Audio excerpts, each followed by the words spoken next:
হঠাৎ একদিন আমার শাশুড়ি আমাকে ডেকে বলে, বউ তুমি তোমার স্বামীকে ধরে রাখতে পারো না, অন্যের কাছে কেন যেতে দাও? কথাটা আমি বুঝতে না পেরে ওনাকে জিজ্ঞাসা করলাম কি? তখন আমার শাশুড়ি উত্তরে বলল, তোমার স্বামী যে অন্যের ঘরে যায় সেটা তুমি কেন আটকাও না? তারপরে আমার শাশুড়ি আমাকে অনেক কিছু বোঝায়। পরের দিন আমার স্বামী আমাকে বলে যে আমাকে সে পছন্দ করে না, আমি দেখতে কালো, আমি দেখতে সুন্দর না, আর তার আমার প্রতি কোনো মোহ কাজ করে না। এই কথাটা যখন আমি শুনেছিলাম আমার মাথায় আকাশ ভেঙে পড়লো। খুব কান্না করেছিলাম সেই দিন। নিজের কাছে নিজেকে অনেক অসহায় মনে হচ্ছিল। তারপরে আমি আমার বড় ননদের কাছে সবকিছু খুলে বললাম। আমার বড় ননদ আমার স্বামীকে অনেক বোঝায়। আমার স্বামী আমাকে এতটাই অবহেলা করতো, আমাদের বিয়ে হয়েছে নতুন নতুন, অথচ সে আমাকে কখনো একটা চকলেটও এনে দেয়নি, কখনো জিজ্ঞাসা করেনি আমি খেয়েছি কিনা, অথচ আমার সামনে তার ভাবির খাওয়া দাওয়ার ব্যাপারে জিজ্ঞাসা করে, তার ভাবির কখন কি লাগবে সে এনে দেয়। এগুলো যখন আমার চাচি শাশুড়ি দেখে, জিজ্ঞাসা করে যে কি ব্যাপার, তুই তোর বউয়ের দিকে খেয়াল কেন রাখিস না, তোর বউকে কেন কোনো কিছু এনে দিস না? তখন আমার স্বামী উত্তরে বলে,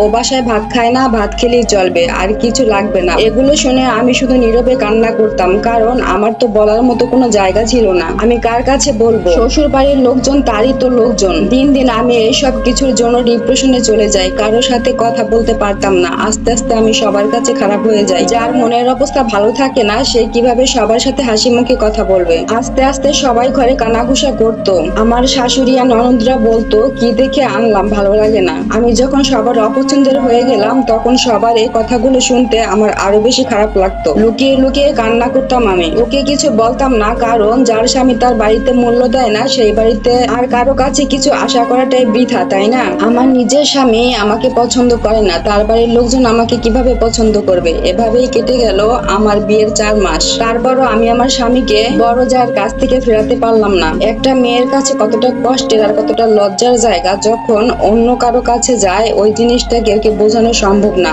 একটা মেয়ের কাছে কতটা কষ্টের আর কতটা লজ্জার জায়গা স্বামী যখন অন্য কারো কাছে যায়, এই জিনিসটা কেউ বোঝানো সম্ভব না। বুক ফেটে চিৎকার করতে ইচ্ছে করতো সবাইকে সবকিছু বলে দিতে, কিন্তু কি লাভ? সবাই তো সবকিছু জেনেও চুপচাপ থাকতো। যেদিন সে বিদেশে চলে যাবে, সেদিন আমার সামনে তার বড় ভাবির গালে চুমু দেয়, তাকে আদর করে বলে যে ভালোভাবে যেন থাকে, অথচ আমার দিকে ফিরেও তাকায় না। আমি অনেক কষ্ট পেতাম এ সমস্ত দেখে, কিন্তু কিছু বলতাম না। তারপরে সে বিদেশে চলে যায়। যাওয়ার পরে শুরু হয় আমার সাথে আরো বাজে ব্যবহার। উনি চলে যাওয়ার পর সবাই আমাকে ওনার আর ওনার বড় ভাবির সম্পর্কের কথা জানায়। তারপরে আমি আমার বাবা মাকে জানাই। আমার বাবা মা বলে, ধৈর্য ধরে থাকো, কারণ আমি যে মেয়ে, আমার জীবনে যদি ডিভোর্সের দাগ লাগে তাহলে সবারই মান সম্মানের সমস্যা হবে, আর তাছাড়া আমারও যাওয়ার কোনো জায়গা ছিল না। এভাবে কেটে যায় একটা বছর। তারপরে একদিন আমি আমার হাজবেন্ডের ফেসবুক আইডি হ্যাক করি।